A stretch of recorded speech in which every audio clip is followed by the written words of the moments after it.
এবং 4 রাকাত ফরজ এবং 2 রাকাত সুন্নাত 2 রাকাত নফল।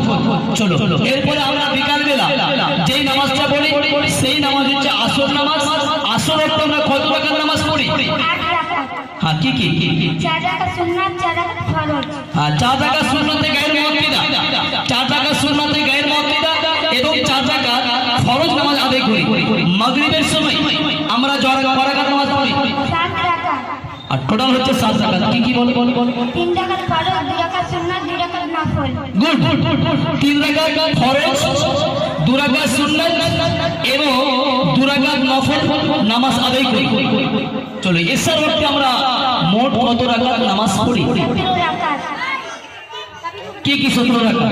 4 রাকাত সুন্নাত 4 রাকাত ফরজ 2 রাকাত সুন্নাত 2 রাকাত নফল 3 রাকাত বেতের 2 রাকাত নফল। গুড।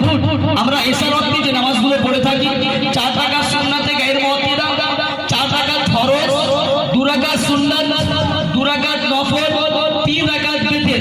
এই বেতের নামাজ পড়া কি গো? ওয়াজিব। এই বেতের নামাজ পড়া হচ্ছে ওয়াজিব। তারপরে আমরা 2 রাকাত নফল নামাজ আদায় করি। টোটাল আমরা দিনে রাতে ফরজ নামাজ আদায় করে থাকি 17 রাকাত এবং আমরা দিনে রাতে মোট 5 বার নামাজ আদায় করে থাকি। চল গুড।